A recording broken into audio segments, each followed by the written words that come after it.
You may rightfully ask why you are looking at the face of a severely beat up guy.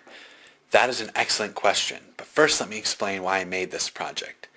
Today we live in a rapidly changing world, a world unimagined by our predecessors. Their wildest dreams of communication and technology, medicine, or even weapons would not have contained even a slither of what we can do. The world is of course not without its flaws. Even in a developed country like ours, questions regarding the role of government in our lives increase every day. I made this video to better understand our basic civil liberties in today's world. Now back to the blood-splattered face. This man's name is Steven Anderson, and he's a pastor from Arizona. He claims to have been assaulted by the police by merely pleading his Fourth Amendment right when asked to search his car. I believe we can all agree what happened to this man was horrible, but let's look at why it happened.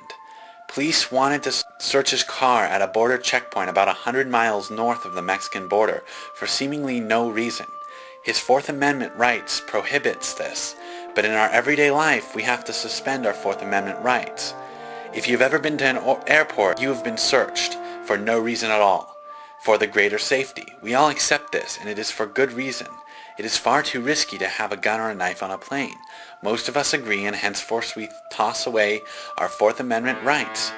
The war on drugs is an issue in which it might be necessary also to suspend our Fourth Amendment rights in order to prevent violence from spreading across the border.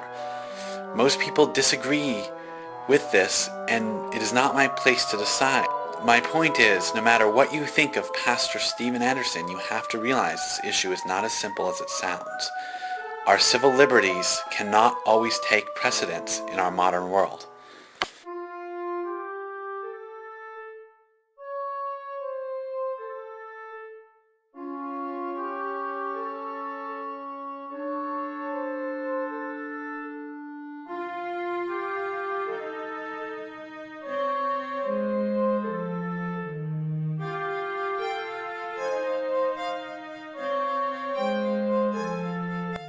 That lake is situated on a beach very near to my house. More importantly, it is near a private golf course. The sign states very clearly not to swim in that water. This is misleading. Even though the water looks incredibly murky, the water is actually incredibly clean. In fact, it's too clean.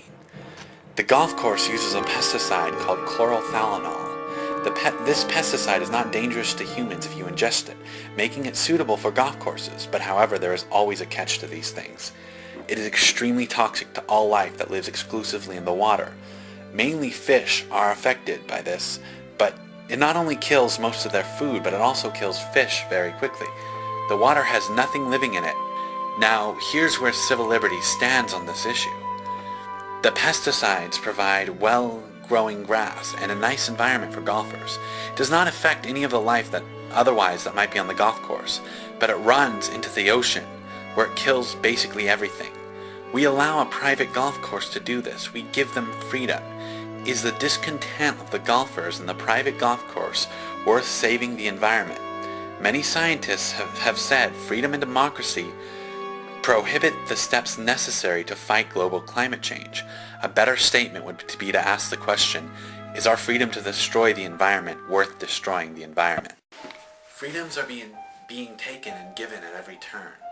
We don't know what freedoms it will take to maintain our quality of life, or what freedoms we must prohibit to stop global climate change, or what freedoms that must be taken to prevent the violence below the border rising up above it. I don't ask you to agree with me. I just ask you to think. I believe through thought process we can solve all of these problems. So I ask you, fellow citizen, can you justify your beliefs?